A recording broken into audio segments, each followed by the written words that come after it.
Welcome to Forever Exiled, the Path of Exile podcast. I am Justin, aka Tags. And I'm Tyler, Wrecker of Days.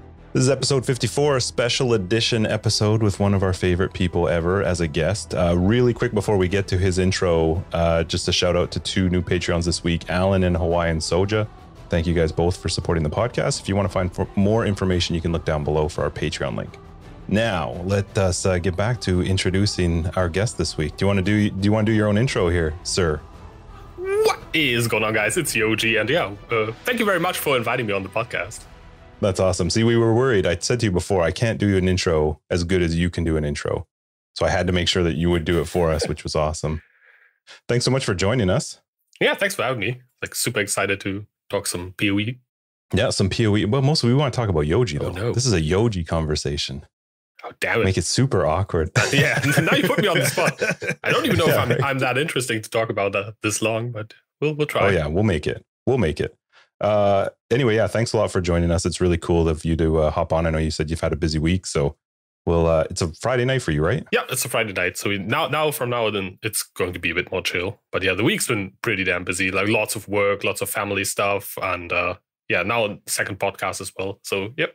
Yeah, you've had a lot of good stuff going on this week. All right, so actually, maybe that kind of leans into this first thing that we're kind of curious about. What is a typical day like for Yoji? Like, you're working, you have a full-time job, a proper job, I saw you saying. Yeah, a proper job. Not like same as us. Streaming is not a proper job. Like, you sit around and play video games all day. That doesn't count. Yeah, I have like a proper actual daylight, normal people job. And I still make some YouTube content on the side. Yeah, average day for Yoji is get up at 5:30 a.m., head to work for like from 7 to roughly like 4 p.m., get home, do some homework with the kids, do some, play with the baby a bit, see if I can help my wife with housework as well a bit. Like, she stays at home right now because of the baby. She's like on 2 years parental leave, which... Wow. 2 years? Yeah. You get 2 years? You actually get 3, but you get either like 1 year with lots of pay or 2 years with like half pay, or then the third year you can optionally do without pay. And we went for 2 because like sending kids into daycare when they're 2 years old is better than like super young. So does it take the 1 year of pay and split it across the 2 years? Oh, that's really cool. You can just like basically split it in half. Or you can also do like 1.5, whatever like fits. It's super flexible. Is that, sorry, this is like totally not super related, but is that 100%? Like here, it's 65% of the income. Yeah, it's the same, 65% of the income, and then they're split in half, so it's like 30 and a bit for her income, cool. And I fully work, so I get like my normal pay. Right. Yeah, and so yeah, I help a little bit with the housework, but she has like most of that covered. So mostly when I get home, it's like play with the kids, have some fun with the family. Most of the time, I actually cook dinner and we eat warm in the evening, and then once the kids are in bed, I get some time to like make videos, play some PoE, or chill with the wife. I try to like split that. But she's pretty used to like the first month of the league is basically like she's not married anymore. Right. And then the second month is kind of like half and half. And then the third month, she gets more time. It's like, she gets you a lot, yeah. Married life with a lover of PoE. Yep. I hear you, man. I hear you. That's a busy day. So you hang out late and then you got to wake up. You probably get like 2 hours sleep a night, eh? I actually don't. I usually go to bed between 9 and 9:30 p.m. So I don't have that much playtime in the evening. I got to start putting your kids to bed at 5 o'clock. They go to bed at like between 7 and 8. So I got like an hour, 2 hours. You're like a superstar parent and husband. Good for you. Good for you. I'm trying. It seems to be working. What got you originally into Path of Exile? So if you go like back, because what year did you start? Do you remember? Or league, or were you were before leagues, weren't you? Yeah, I started at a release basically, like maybe a week or two before release. A friend of mine who has a lot of like similar tastes in video games was like, you have to try this game. It's called Path of Exile. It's kind of like Diablo. I'm like, I never played Diablo because I'm actually one of the few people who's never like played any Diablo game. Little bit of Diablo 3, but just like not like seriously into it. And I was like, well, if he recommends it to me, he has like a very similar gaming taste. I should probably try it out. And I just like started playing a bit. Then I stopped after a while and came back for like Nemesis when I like came back to the game after a bit of a break, and then stuck with it basically. And I played hardcore when I started out as well. Like everyone did back then. It's kind of like a weird time, but hardcore was like the normal way to play, unlike the day where it's softcore all the way. Like back then, you'd be made fun of if you didn't play hardcore. Yeah, it's basically. I blame Crip though. That was like a Crip thing. Yeah, Crip and it was like scrub core is what they used to call it if you played softcore. That's true. Yeah, Crip and I still played softcore. Most streamers really like played hardcore. I think it was also thought of as something that if you don't play hardcore, your stream is not as exciting or not as fun to watch because there's not this threat of like the streamer could die any minute and you have like a fun rip. And clips were especially back then too, because you could like off screen reflect, you're dead. Yeah, back then there was so much cheap stuff. Also desync, like run through a door, get teleported back dead. What? That was also a thing. So yeah, that's when I started. Like way back. That's also a thing. That's brutal though. Hardcore, but brutal. Good for you. You started way back then. Were you streaming right off the bat? No, I got into streaming. I don't even know when it was, like almost 6 years ago. I think is when I started actually making YouTube videos first. I got to a point where I was like, okay, I got some more spare time than I thought about, like when I was finished with my university. And I started just like trying stuff out, like video editing and all that kind of stuff kind of interested me. So I like figured some stuff out and I was thinking, okay, maybe if I make videos, I might as well upload them and show them to people, right? And what do I make videos about? Oh yeah, maybe this video game I've been playing for like years now. Since probably like 2 to 3 years. And another thing is that I don't really have any friends that play PoE. Like I've tried to get all my friends into PoE, but no one plays it. No one sticks to it. They all don't really like it. And having an audience that actually listens to when I talk about PoE is kind of like having people to talk to when about PoE. So that's what got me into it as well. So at what point did you start streaming it then? I think it was after like making my first 2 videos. I got invited on State of Exile back then, podcast by Zeno, Pox, and Ziggy. Yep. Yeah, then I figured, okay, if I'm like, I was not sure if I wanted to show my face because back then it was just a voice over gameplay. And I was like, okay, if I'm going on the podcast with like a camera, I might as well like see if like streaming is the thing. So that's kind of like how I got into it. I tried streaming out as well. And yeah, but I never really liked streaming as much as making videos though. For me, YouTube has always been the like super fun part, and I mostly got into streaming because that's what's financially viable. And back then, I was like trying to make it to full-time streaming, and actually eventually did after like a bit over a year and a half. So what is it that you like more about the videos than the podcast? Is it like a time thing? Is it just the process of making it? Do you mean the videos versus streaming? Yes, that's a good question. First of all, I think streaming is a bit more exhausting and also a bit more less flexible when it comes to time management, right? Because you have to stream like at least like a few hours in a row to gain some traction, like people arrive. Because if you only stream like 2 hours, that's like a super short stream in the sense that most people view it. You have to stream like 4 to 6 hours to like actually get some traction, everyone arrive, to get those viewer numbers up to people can actually see your stream and discover it. While with YouTube, I can sit down for like 1 or 2 hours if I feel creative, and then I can like take a break, do something else, or like rewrite the script a bit, or think about jokes. It's more of a like creative building process, while streaming is more in the moment. I like both, but streaming has never been the reason why I got into it. I like the YouTube stuff quite a bit more. And then you also got like big into the podcasting stuff even early. Right. Yeah, that was kind of a coincidence, I think. I got invited because I think Zeno and Ziggy wanted to make an episode about like how to become a streamer, how to get into content creating, and they just like picked the new guy who just arrived, which was me at the time. I think Wabachar, if anyone remembers him, he was kind of like a little bit further down the road. He had like a few thousand more subscribers and kind of got going. And then like Lifting Nerd Bro was on there as well. And of course, Ziggy and Zeno, who were like super established already, like big YouTube and content creators. And yeah, that's kind of like why they picked me on there. So it was just coincidence. And I really enjoy talking about PoE and being on podcasts. So I got later as well into, I think wraeclast, they asked me when they made the podcast as well, if I wanted to be on the main host panel, basically. But that was... How did that turn out? I don't really remember. That was like a weird thing. I think that was when I was about to like go out of full-time streaming, and they kind of like, well, Yoji, like Jonas, at least for a few episodes. And I did. And then eventually I like pulled out again because I was like, okay, I kind of want to focus on IRL stuff now and take a break from streaming and YouTube. That was like right that time when I think Taki Cat, Q Dog, they asked me if I wanted to hop on as well.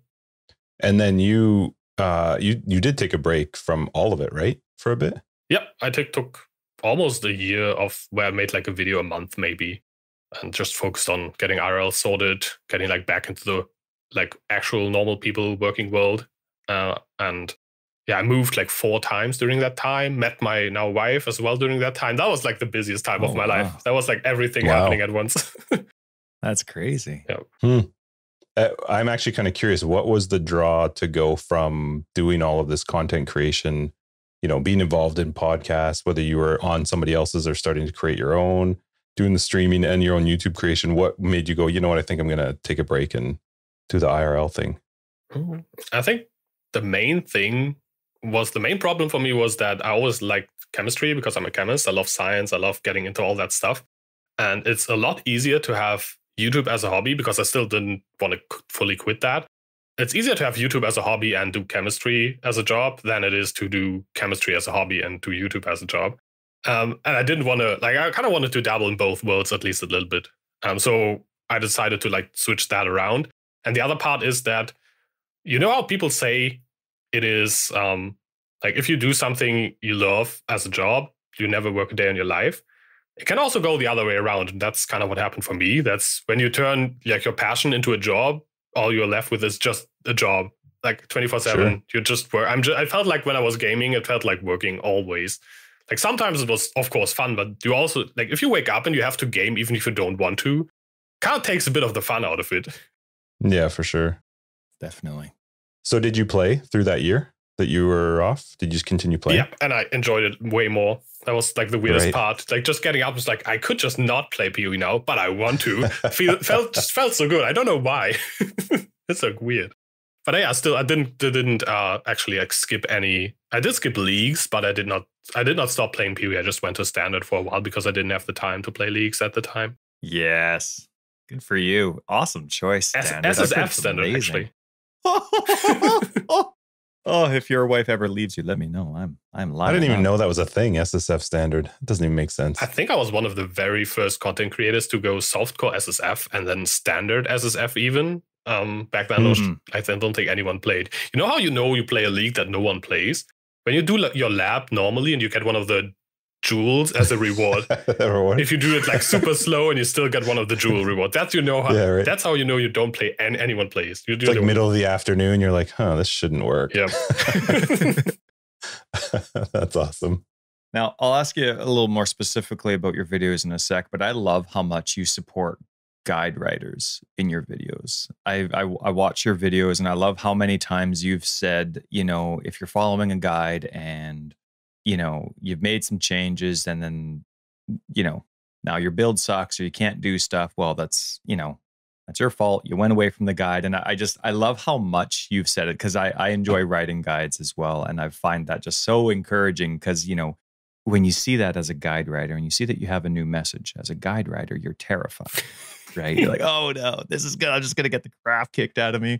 And then when I see someone like yourself with a prominent understanding of the game, a wealth of knowledge, but also you're very well respected in the community. I love it when you say stuff like that. Now, when you're going through and you have that kind of mentality, do you find that a lot of the guides that you see are legit, or is it more like there's a lot of crap, there's a lot of good, but it's more the mentality of the individual that you're trying to refer to in that game or in those videos? Sorry.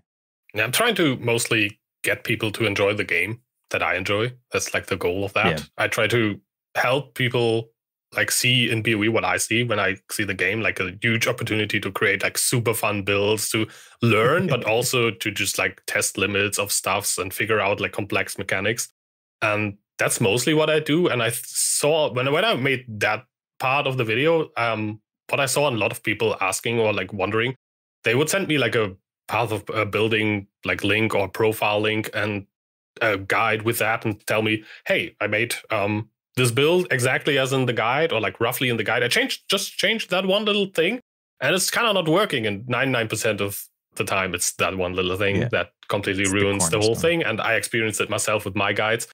And that's why I advocate people, if someone's new or somewhat inexperienced, if you follow a guide, just follow the guide and try to make the build work exactly as written first, and then you can change stuff. Because if you can't even make the build work as it is written, you probably also can't make any deviations work as well. That's kind of like where I come from. But yeah, the idea is just help people enjoy the game and not like fail and fall flat on their face. Yeah. And you do a really good job with your product. The purpose of your videos is really clearly outlined.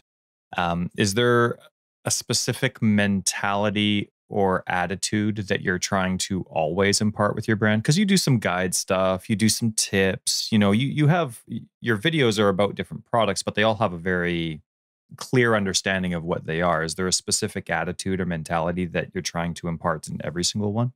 I'm not trying anything really. I just make the videos I want to make. I probably, like, if I would want to push this again as a full-time job, I should probably think about like image, what feel does my video and my product have. But I don't see it as a product anymore. It's just like a side thing that's kind of cool to have. Totally. And most of the things I just do because I want to have fun and do them.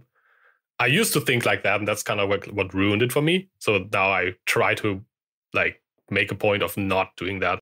I just try to help people have fun with the game mostly, and myself as well. Like sometimes I make a video like where I'm just for the hell of it, just hey, it's fun. Let's see. Like my next video is coming out. It's probably my worst idea ever. It's just for fun.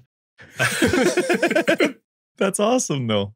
I really like the mentality, though. You bring a strong maturity to the Path of Exile community, and I really appreciate it. Your videos are a big part of helping people remember that it is just a game and it is just for fun, but you're very good at what you do. So you bring that mature mentality with a respectable like gameplay product as well. So it's very much appreciated. Thank you. Thank you. Yeah. Plus a big thanks for shouting us out like early on. Yeah. Yeah. We have a question follow up to that actually later, but yeah, anyway, that was cool of you. Yeah. So now that you're, I don't know, maybe things are under a little bit more of a balance and you've figured out how you like to do videos. Do you have like a structured amount of time you set aside to, I'm going to play this much time and I'm going to put this much effort into making videos? Or do you just go, whatever happens, happens. I'm going to do my thing? I actually have to schedule quite a bit because you have like a huge calendar on one of our doors where like all the family stuff goes in there, and I have to basically plan my gaming and content making time around. So if I see a weekend where it's like, okay, there's like nothing planned there, I'm going to put like video making.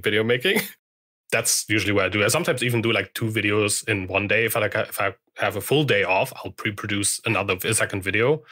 And then I'll have weeks like this one where I do like a filler content video, which is a video where I just like click record something, click end and upload as is, where I don't have to edit anything. That's like for busy weeks. And I have like several things. And obviously for the trailers that I always do at the beginning of the league, I always have to like set aside like probably 3 days or so where I just do like writing and recording and editing. Are you guys locked down? Yeah, we are back into lockdown light. That's what it's called. Yeah, it's basically no fun allowed in Germany now. They even said that on the news. It's actually everything that's just for fun is kind of like canceled. So zoos, everything like just free time related is canceled right now, and we're probably till Christmas. I think the goal is that during Christmas everyone can see their families. So we're working like a whole country is basically working towards that. Now, what time are leagues typically released for you in your time zone? Like, are you big into league launches, or are you pretty apathetic to them and you just play whenever? I'm super excited about new leagues always, but I since they start at like between 9 and 10 p.m., depending on like daylight savings, I usually play for like 2 hours, 3 hours, sometimes 4 hours, which is kind of pushing it because when the kids get up and they don't care that it's PoE league starts. So I try to like play 2-3 hours, usually get to like act 4 or 5-ish on the first evenings, my goal. And then that's basically where I stop. And then the next day I'll start again. I actually talked about that to ZGD on one of our last podcasts. It's actually for a content creator. If you're a streamer, it makes a lot of sense to do that because most streamers will push basically through my nighttime and then all quit playing roughly like maybe 12 to 20 hours after that. So if you actually like sleep and then start streaming in the morning for like from my perspective, you get all the hosts from all the other people because they're all quitting. It's like, that's what I used to even do when I was still streaming because that actually makes sense. But now it's just I don't want to screw over my sleep schedule, and I can't really as well. Even if I take like a week off, kids still go to school. I still have to get up early. Mm-hmm. Yep. Is there certain I know you do your videos in a lighthearted way. It's not a job for you. Is there, with your videos in mind, a certain push that you feel to get accomplished each league? Like at the beginning, like are you trying to get your character legit by the end so you can have that gameplay in the background of your videos? Is there a rush for you? I don't think I would be playing mostly SSF if there was, or like as much SSF, because it's way easier to get like a build going and presentable in Trade League. So not really. I usually set like some goals for myself, but they're mostly the same. I try to kill Awakener 8, I try to kill Uber Elder each league, and complete most of my Atlas, explore the league mechanic, but no, not really. I try to make like one somewhat relevant video a week, which is already sometimes tricky to come up with enough ideas. Yeah, I can imagine. But yeah, if I'm leveling a build, I'll just put leveling footage in the background of my videos. I don't really care. People have to deal with that. Yeah. So for league goals, then every league you have, you try and kill A8, you try and kill Uber Elder. Yep. Anything else that tickles your fancy each league that you feel like you don't have either a good enough like your character idea wasn't solid enough, or you didn't have a good enough league if you didn't do this specific goal? Not really. I try to do those two things. Get a sixling sometimes in SSF can be hard. Like if you're 2,500 fusings in, you're like, oh, come on, I should have used the recipe. But yeah, no, not really. It's like I just see what the build can do, test the limits. It's mostly like getting the build to a point where it like feels really good to play, really fun to play, and does what it's good at. Like if I'm playing a clear speed build, I kind of want to see if I can clear tier 16 maps fast. If I'm playing a bossing build, I want to see if I can actually like do all the bosses deathless as well. Or if I'm like a tank character, I think last league I played a tank character. I wanted to be able to tank Shaper Slam and the die beam from Awakener without dying. That's kind of like the goal of that character. I made like a super tiny montage in the video where I like slam by Elder, slam by Shaper, die beamed, and don't die. That was kind of it. Yeah, that's a cool video. When you start the leagues, do you focus or have any focus on whatever the league mechanic is, regardless of this particular league, but just in general? Do you like to put a focus into the league mechanic, or do you tend to ignore it while you're leveling? No, I don't like ignoring it. I used to do that, but I was still like trying to push a bit more into like become rich early or whatever. Like the best strategy to get currency is always like push to endgame first and then like play the mechanic once you're there. But no, I try to explore it while leveling, see how it feels while leveling as well. I think it's super interesting how different sometimes the leveling experience can feel, either because you overlevel or because you get maybe crazy amounts of uniques, as it has been the case. Sometimes they're super balanced while leveling and feel fun. Sometimes they are super overtuned where you just like, oh, I'm killing everything super easily. Oh, league mechanic, I die. Yeah. I try to like get that experience as well, and also like tell about that to my viewers, like give my experience on my first impressions. I usually do like after 2 days or 1.5 days, I do like a first impressions video and then like a 1 week recap of like the league mechanic. And that's kind of useful to do it as much as possible until then. Looking back, do you have a favorite and a least favorite league? That's a really difficult question, I feel. Like whenever like it comes up so much and I always have trouble answering that. I think least favorite league is not that difficult. If you play Talisman, it's like it was really horrible. But that's been so long ago. Like from the recent leagues, it's very tricky. I think most recent leagues have been at least like okay-ish. I have some favorites. I didn't actually play Incursion. I didn't play Betrayal when it was out because that was while I was playing SSF Standard. But like in retrospect, now how it is in the game, I love Betrayals. I think that's my favorite league mechanic to interact with. And like the John missions, minus the unveiling. Like, I don't like unveil at all. I don't think anyone does. Do you like unveiling? No. No, I love the prospect of it, but it's quite irritating. You gotta, like, what was it? Justin and I were talking about that not long ago on one of our other episodes. Like, you just have a stash full of unveiled stuff that you got from your heists. You're not especially with heists. Oh yeah, with heists it was super irritating. That's true. But yeah, but the Betrayal safe houses. I love that you can target rewards, especially in SSF, will also trade. Like you can, for example, target the breach stones. You can shift the board around to, if you want to, for example, get Legion splinters because you want a timeless jewel, you can like farm Vagans. Either Legion Scarabs or the chests with the splinters, stuff like that. I really love when you can target rewards a bit better and have like some sort of deterministic outcome.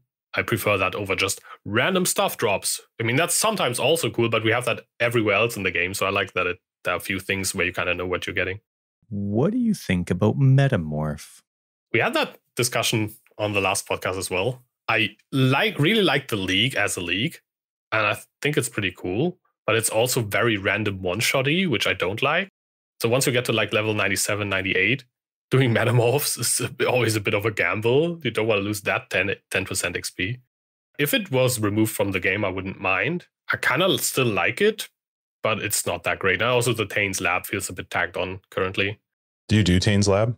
I sometimes do like them all at once when I have like a tab. My tab is full. I don't have the what's called the Metamorph special tab. I just put them all in a normal tab, and once it reaches the bottom, then I just like clear up the ones I have.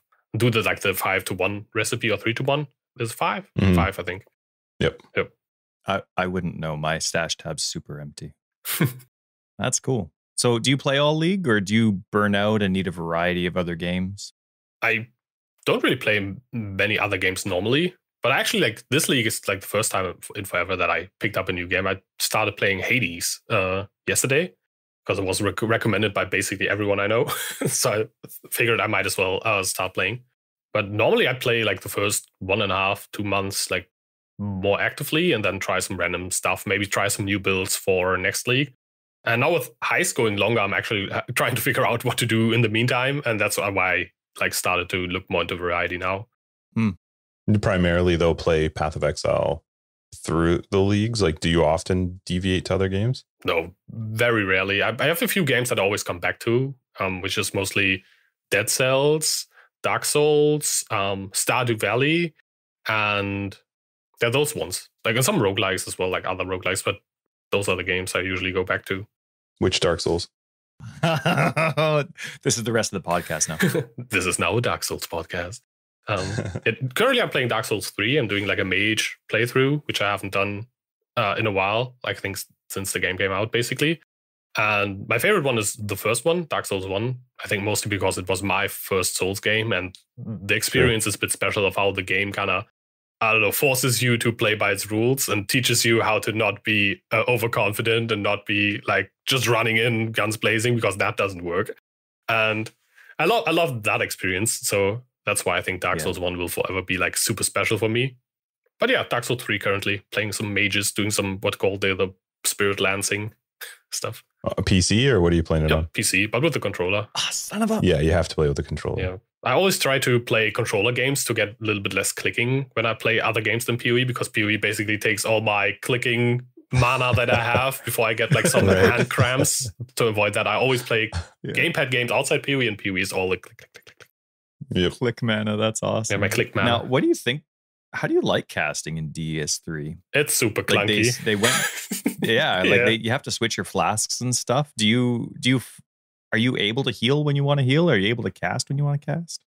I haven't done. When I saw that they split the flask system, I'm like, no, I'm melee only. And I was never melee only. It's a bit of a challenge run, but once you actually get like some of the good spells going, it deals so much damage as well. Like you can take like a third of a boss's health with just like one cast sometimes. So once you got everything set up, you don't really need that much healing because you just one-shot stuff.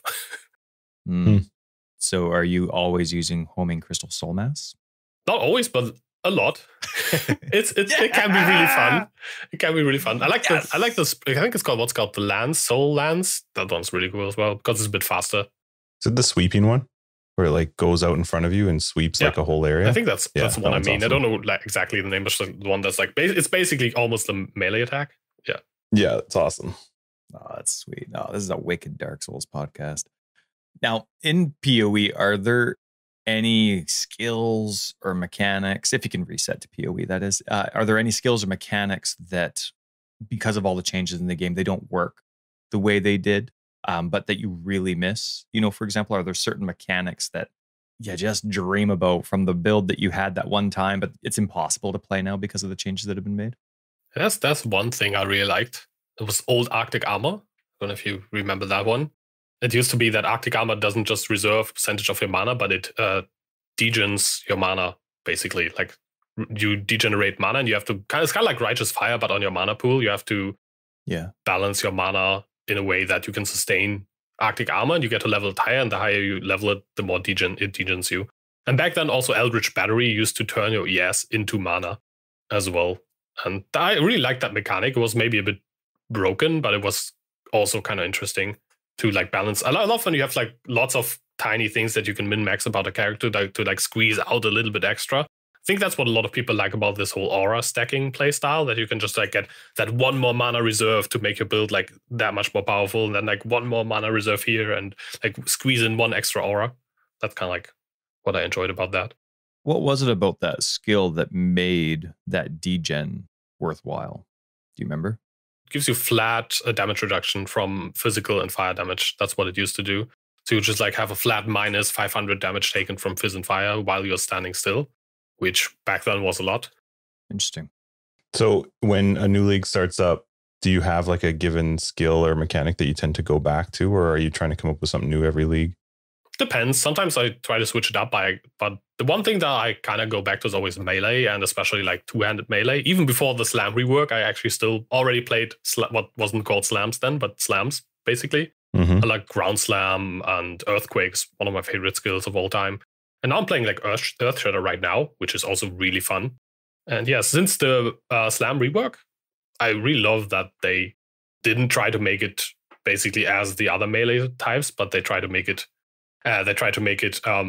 go into, how do you say this? Like they try to focus on what made two-handers unique, make it like super slow but super high damage, and the war cries tie in with that as well. I think it's one of my favorite reworks. So whenever I don't know what to play, I just make a slam build now. Now, you have referenced solo self-found. Can you do me a favor and hold your mug up for me one more time? I know people in the podcast listening can't see this, but he is holding, it's your own merch, right? Solo self-found, by the way, and it's got a sweet little armor guy in there. Yep. Oh man, it's like a Yoji with tabula and a sword and a shield and a bucket helmet. It's awesome. Good for you. Good for you. So I hear you like solo self-found, and that's fantastic. What is it about solo self-found, the personal standpoint for you, that you like? I mean, obviously solo self-found people typically like the same thing, but what is it that draws you more to solo self-found than trade? I think that you have to be more creative about how to get your items. It's not just farm stuff till you find X amount of currency and then you can buy anything. It's more, if you want this, you have to farm the content for it. If you want to farm something else, you have to farm a different type of content. And that automatically generates more variety in my gameplay instead of like doing the best thing for currency. Mm-hmm. Have you been playing Heist solo self-found, or were you standard solo self-found this time? I did both. I played Heist in trade. I started in trade, and after 2 weeks I went to SSF because solo self-found Heist for me worked better because of the reward structure of Heist. I felt like SSF was like the natural choice, but initially I thought I would want to go trade to be able to like do endgame a bit more efficiently, because I thought Heist endgame would be harder to break into basically. Did it treat you well? Heist treated you really well with solo self-found? You found that the mechanic itself was rewarding enough to care about? It's crazy rewarding for SSF. Even before all the buffs in solo self-found, I feel like it was one of the best mechanics, because you can, if you need something specific, you can always target it. Like if I need ring upgrades, I could do jewelry chests until I find so many rings that eventually I will have an upgrade. And if I needed, I know, a specific unique, you just run the ones with unique chests. And if it's not like a super rare one, like if you probably can't guarantee a Calms, but you can definitely guarantee all of the more common ones. So if you would need one of those, like somewhat reasonably common uniques, like let's say a Stormfire ring, you can probably get that. So with playing solo self-found and playing through multiple leagues and seeing lots of changes and quite a few changes this league, even most recently with the quality of life affinity stuff, is there stuff that's not in the game that you want or would like to sometimes see, or that would make things better for you the way you play? That's a good question. I'm always super bad at these. What do you think the game should have? Because I don't really spend time thinking about that. I'm super happy that there's a company that takes care of that for me. It's called GGG, right. And they usually do pretty well.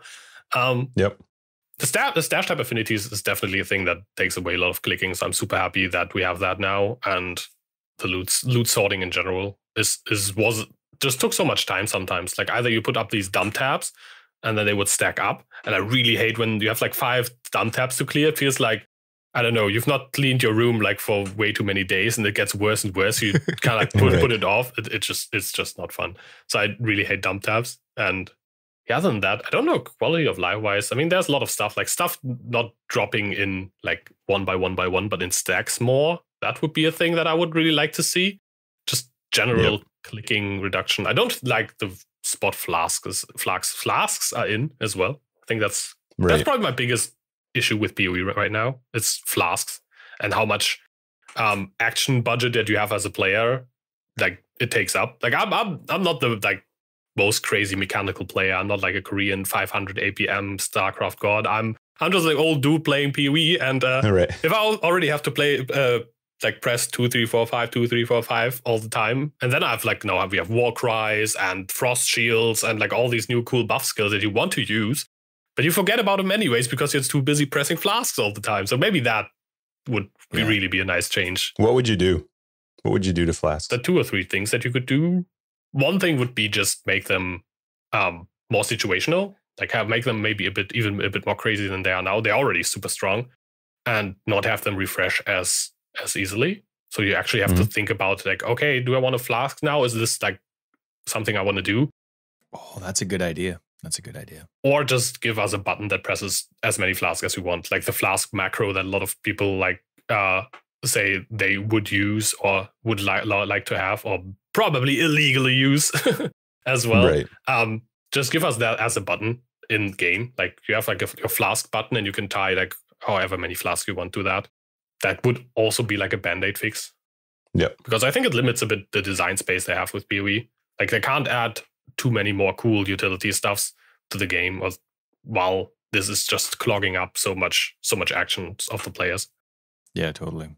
Would you make flasks weaker then if you were to add that like in-game macro per se, that option to turn on all flasks at once? Or do you, because I really like that idea that you just mentioned about making flasks like really situational, really strong, but very circumstantial, right? Whether it's based on cooldown or whatever.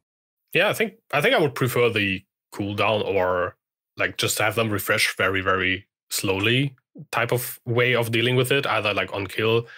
But I think that would also be important if they would make flasks more difficult to refresh, because currently mostly what we do is kill mobs, to give us a way to actually, like without any investment or with very little investment, refresh flasks on bosses while there's no ads around. I think that would be important if they were super situational. The main situation where you want to use flask is bosses then. And that's, I think, where they would have to change it as well. Yep. Cool. Now, do you like filters? I mean, loot filters. Yes, loot filters. Yeah, not card filters. I mean, do you like loot filters in Path of Exile? Because as a chemist, I also do like filters. Filtering stuff can be very interesting as a subject. But no, yeah.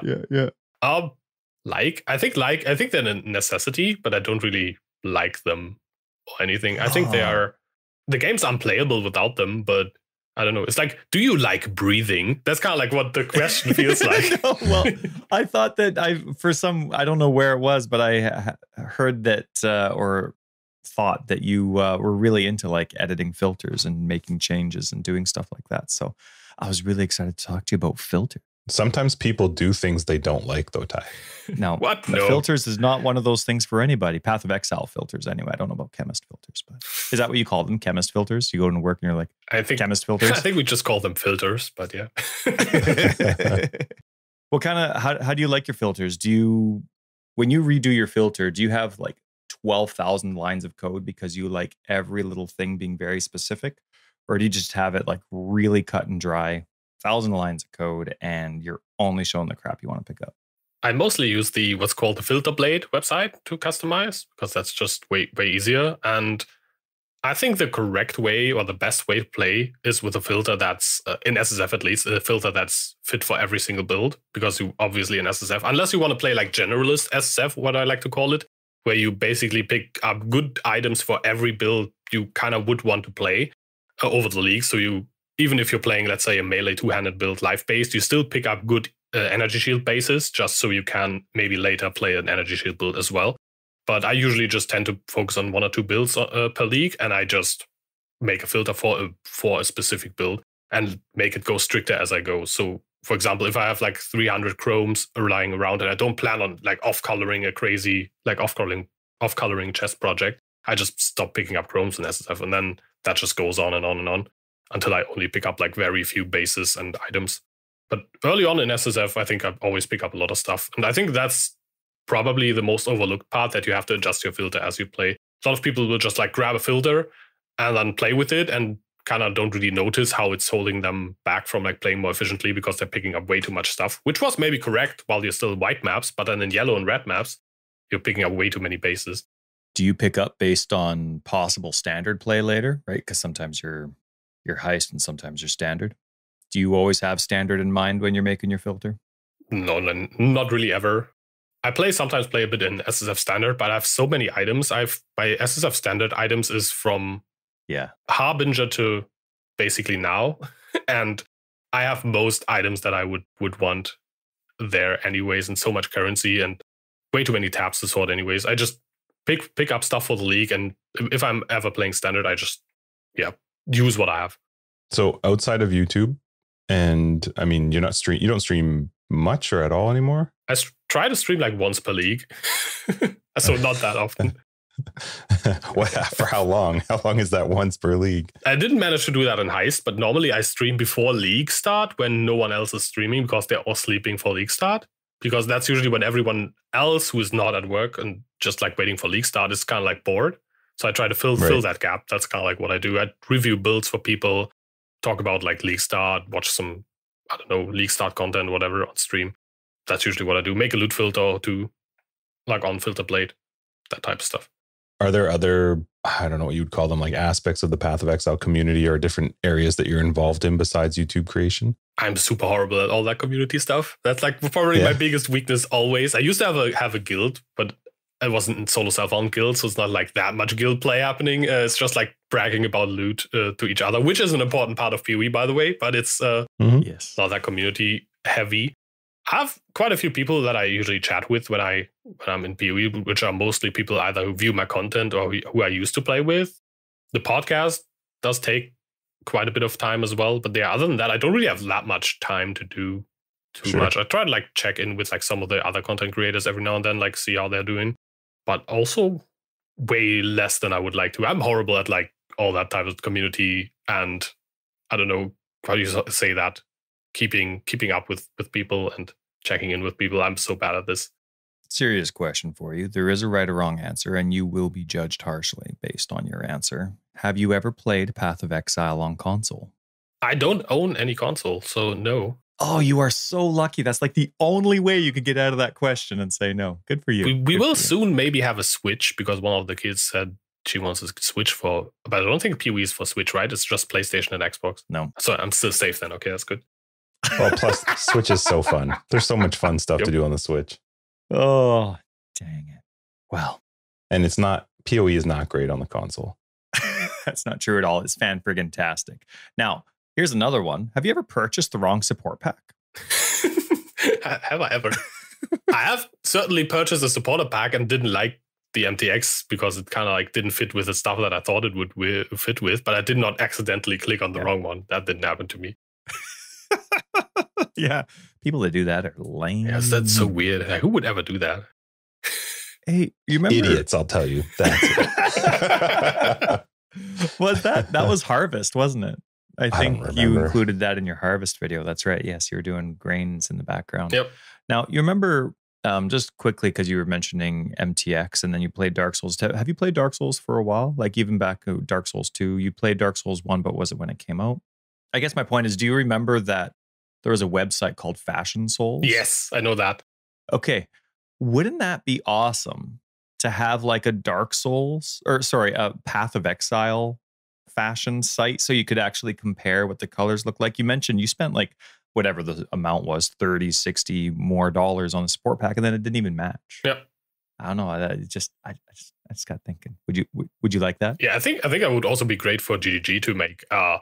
I think they would probably sell MTX better and more easily if you could actually try out the MTX and see how they would look on your character in game before buying it. I think that's something they really should look into, because sometimes I see an MTX, I'm like, that could kind of work, but because I know that sometimes they just don't match the way you know they would, I'm sometimes a bit on the fence, especially if it's something like freaking like $45 wings. Yeah, yep. For sure. I mean, I could buy a game for that, so I would just like, if they don't match as well as I think, then I rather buy like the $10 cloak and be done with it. Totally. Now, on a scale of 1 to 10, 1 being slightly better and 10 being light years better, how much better is standard versus League? I like League better, actually. I just play... When I played like lots of SSF standard, it was mostly because I had so little playtime that it was kind of not worth even getting into the leagues as much. That was during that time where I was like moving. I think I moved like 4 times during 1 year. That's not that much time to play games during that time. Like, you'd usually wait for a few weeks till your internet is even set up, and then, yeah, the league's already over. But I really enjoyed that time, and I really found out that you can enjoy PoE with like very little playtime, and you don't actually have to be like, oh, I'm not playing 8 hours a day. I can't really progress in the game. That's kind of like what I learned during that time, which is also a big part of what I try to tell about in my videos, that you don't have to be a streamer to achieve like end game goals in PoE.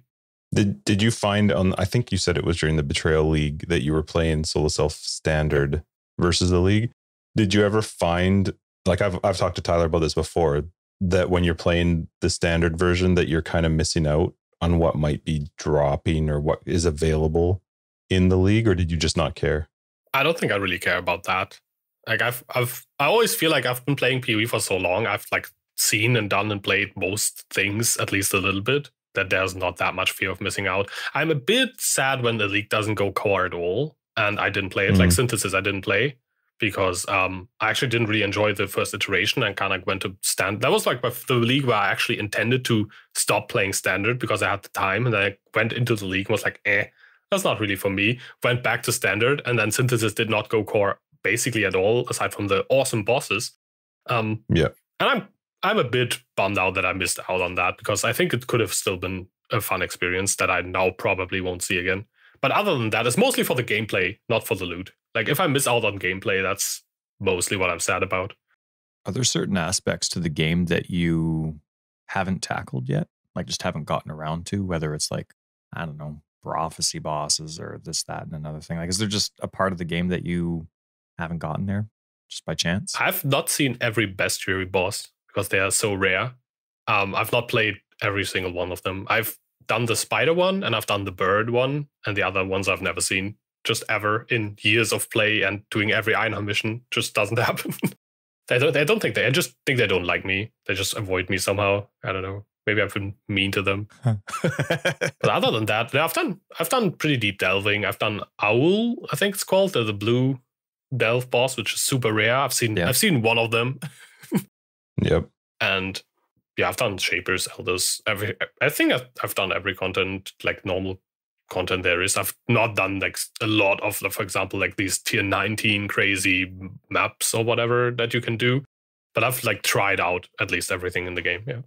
Good for you. Now, you mentioned some of the other games that you like to play, and we talked a bit about Dark Souls. Are there any older games, any games that kind of old school classics that got you into gaming, or what were you playing before PoE? Before PoE, I had like a League of Legends phase because lots of my friends were playing League of Legends. We never played like super competitively, but it's a fun game to play with friends. And before that was like when I played lots of Dark Souls 1 and 2. I was like during that time as well. That was when I took a bit of a break from PoE. That's when I played lots of Dark Souls. And back in the day, like I had a Super Nintendo as a kid. That's kind of what got me into gaming. I played these old school RPGs and ARPGs as well, like Zelda. It's kind of like a bit of an action adventure / ARPG, I guess. Terra Enigma, which I don't think it came out in the US. Never heard of it. It's like it's my favorite like game of the back in the day time. Like Super Nintendo? Totally. Super Nintendo, yeah. It's like one of the last games to come out for Super Nintendo. It's like actually crazy good graphics for Super Nintendo. And it's basically a Zelda type game where you play a good dude from the underworld. I think you're the son of like the creator of the underworld. And you like fight your way to the overworld. And that in the end, I think you build up the world basically. So when you come to the world, there's like no animals, and you bring the animals back to life, and it's kind of like a fairy tale fable type of story. Oh, cool. And then you bring like the water back and the wind back and the birds and the animals and then the humans. And then once the humans appear, everything kind of like goes to crap because they build like huge cities and pollute the environment. You're like, that wasn't a good idea. And I think in the end, apparently you're doomed to destroy the world, but I won't really spoil what happens. But it's a really cool game. Wow, it looks really cool. I just pulled it up out of curiosity. I'd never heard of it before. What was it called? Terranigma. Yeah, no, you're talking to Super NES guys. Yeah, It's one of my favorite games of all time. But yeah, as I said, never made it to the US, weirdly, which is why it reminds me of like Chrono Trigger style looking. Yeah, it definitely goes into that direction from like a visual perspective. It's more like a Zelda game. You get like new abilities, like you can like learn to climb, learn to swim, learn to dive, to access new areas. Wow. In the Zelda vein. Pretty sweet. If we can figure out how to get a Super NES game working for us, we'll give it a shot. Never released in North America. That's crazy. Yep. Son of a... Huh. But yeah, that's cool. I had that as a kid and I played it so much. And that's kind of what got me into action RPG type games. But never Diablo. Never Diablo. What got me into ARPGs was a PlayStation 2 game called, there were two of them. That's like Champions of Norath. Don't know if you ever heard of that one. It's basically like a console ARPG. You have like a archer, barbarian, whatever. Like it's basically a Diablo clone. And you run around, slay mobs, get loot. It's the same formula that always worked. And also Baldur's Gate, Dark Alliance 1 and 2. I played those. Basically the same type of game again. And I played those a lot, and that's kind of like why I probably had a bit of an easier time to pick up PoE than if I hadn't played any like Diablo type game. Totally.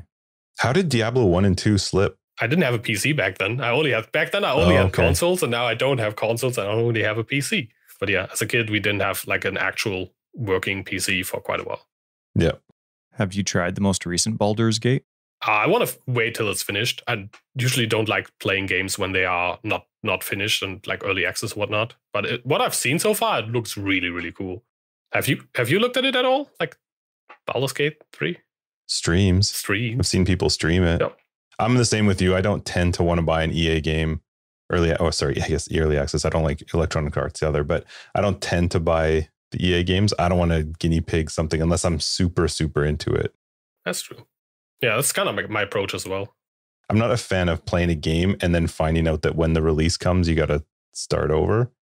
I don't know if Baldur's Gate was like that, but some games your characters were wiped and you got to start over once it actually comes on full release.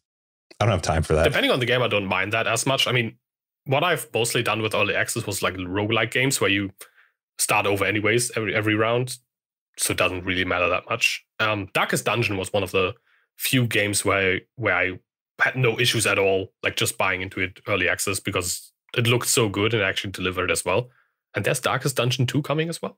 Darkest Dungeon was fun. And any of those roguelikes, to me, I like them because if you're starting over, but you're starting over with something, whether it's passive or you've built something up that's coming into the next version.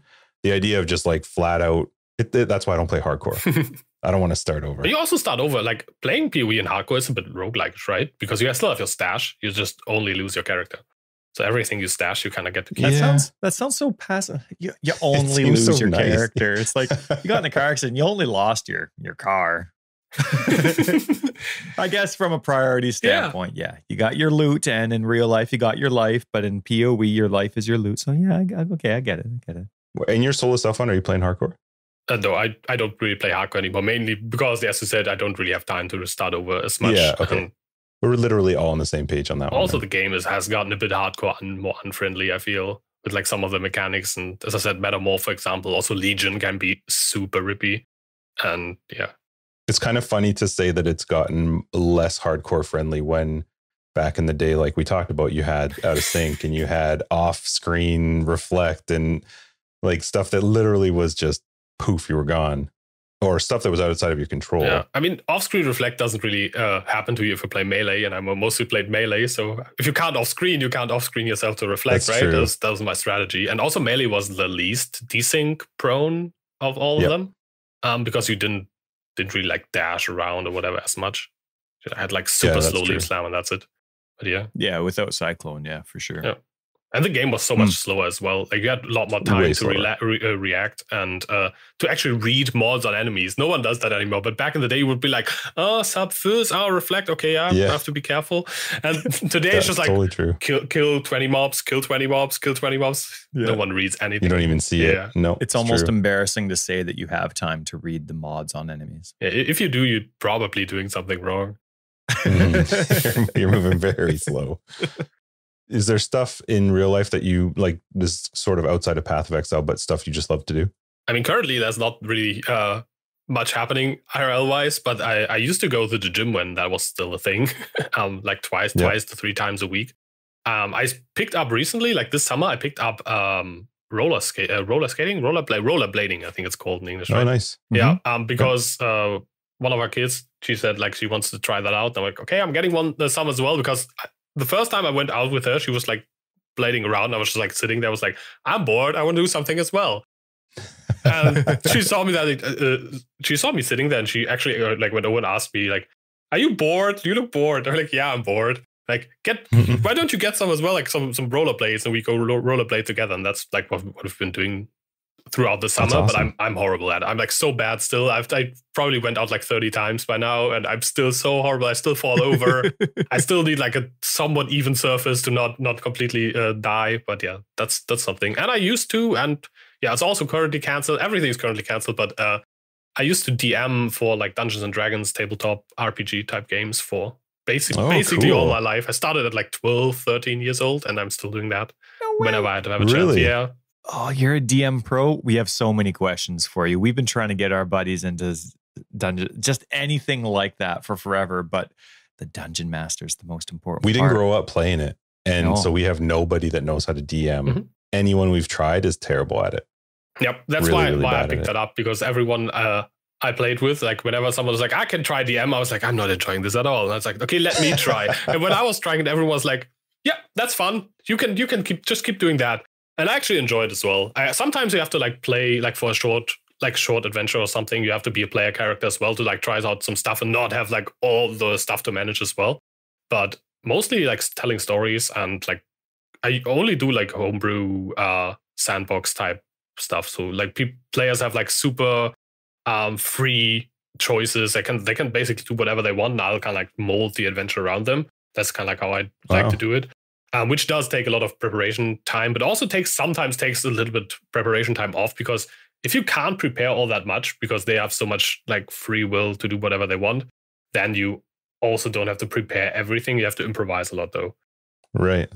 Have you done it digitally with people? Like, have you tried it without being in person with? Yeah, I tried that. I hate it. It's just not personal enough. It's just the same with like, I played Magic the Gathering back in the day quite a ton as well. And just playing Magic the Gathering over one of the online ways you can do it is just not the same as well. I need cards in my hands, and I need paper to scribble on, and digital just doesn't work for me. You're blowing my mind right now. This is awesome. I'll be messaging for notes later. I want like a whole play-by-play for how I can become. Tyler's one of the people that's tried DMing before, and it didn't go well. No, it did not. But I'm gonna practice. I mean, I don't have that many tips. I may have like probably like 20 years of experience, but when I started, I was like 13 years old, and adventures you make when you're 13 years old are all horrible. But as long as everyone is having fun, and then you kind of like go from there.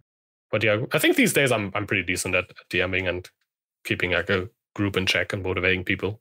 So prior to COVID and everyone locking down and everything, how often were you doing that kind of stuff? Like, did you have a group of friends that you did it with, or? Yeah, the last group we had was probably, there was before like 2 couples. There was basically like 2 couples and me doing as a DM.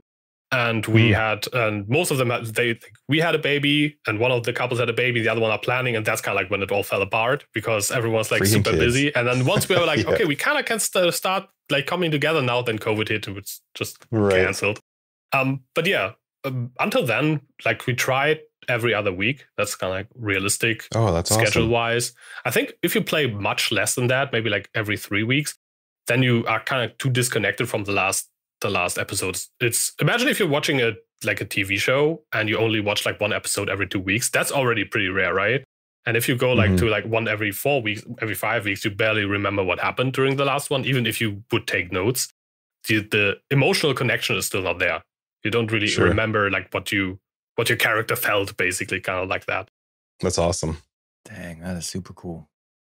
Do you don't tell us what, but are you a tattoo guy? My wife is like has tons of tattoos, but I don't. So do you or her have a Path of Exile tattoo? No, I wouldn't get any of that. If you were to get a tattoo, where's this going? Exile. Yes, right. If you were to put a Path of Exile tattoo on your bum, what would it be? No, it doesn't have to be fun. But what would be your PoE tattoo? That's really, really tricky. I wouldn't even know what type of tattoo I would get if I would get any tattoo. So it's like even more difficult if you narrow it down like that. That's right. I think like just like the first thing that came to my mind was a Val orb, because it's kind of like the coolest, most ridiculous thing the game has to offer. That is a good call. Yeah. Oh, you're getting my mind going. I might be changing my mind. You could just buy the Path of Exile t-shirt with the Val orb on it. That's true. Yeah. Save yourself the needles and the pain. That's how it always ends up, by the way. Like whenever I had a lot of ideas for tattoos in my mind at some point, like having maybe like some kind of like wolf or whatever, like lots of ideas. But it's always, okay, it's super expensive. I could just get something else instead. And it takes time. I don't know if I will like actually like it or if it's like too much pain or whatever. It's like so many variables. So much like might as well not get one. Too much hassle. The pain's not actually that bad, but yeah, you gotta be sure you want it there forever. Yeah, that as well. And yeah, I don't know. Then my wife gets all the tattoos. She has like her daughter on like one leg, and the other leg's just still free for the second daughter now. And that's right. There's like lots of stuff. Yeah. So do you put in personal requests then? Tattoos you want, but you're never going to get. You're like, hey, can you get this for me? Yeah, okay, I can probably start there. That's a good idea. How about we just put a Val orb like my daughter's holding one? Yeah, like an in her hand. That's a good idea. Yeah. Just put her through the pain. All right, sweet. Well, hey, I think we're going to wrap up episode 54. I really appreciate you joining us and taking some time to chat. So where can people find you? YouTube.com/ItsYoji. And that's mostly what I do. I also have Twitter. It's _Yoji. There's also an ItsYoji, but don't add him. He always gets weird requests from what I do. I don't actually know the guy, but yeah. Yeah, that's mostly what I do. I also have a Twitch, but as I said, I barely ever stream. YouTube as well, where it's at. We'll link them down below so you can find more information about ItsYoji down below. Sounds good. It was really cool learning a little bit more about who you are. Yeah, it was really, really fun. Thank you. Thank you for having me. Yeah, do you want to join us in After Dark? Yeah, of course. Got some Sweet. time. We'll talk some more about actual PoE stuff then. Anyway, thank you everybody and Dark Souls. Thanks for joining us in episode 54 of Forever Exiled. I'm Justin, AK Tags. And I'm Tyler, Wrecker of Days. And our guest today, Yoji. Bye. Yoji. Thanks so much for joining us. You can check out more information down below. We got a website, foreverexiled.com. We are on Twitter, foreverexiled82. Patreon link, Discord link down below. We'll catch you guys in episode 55.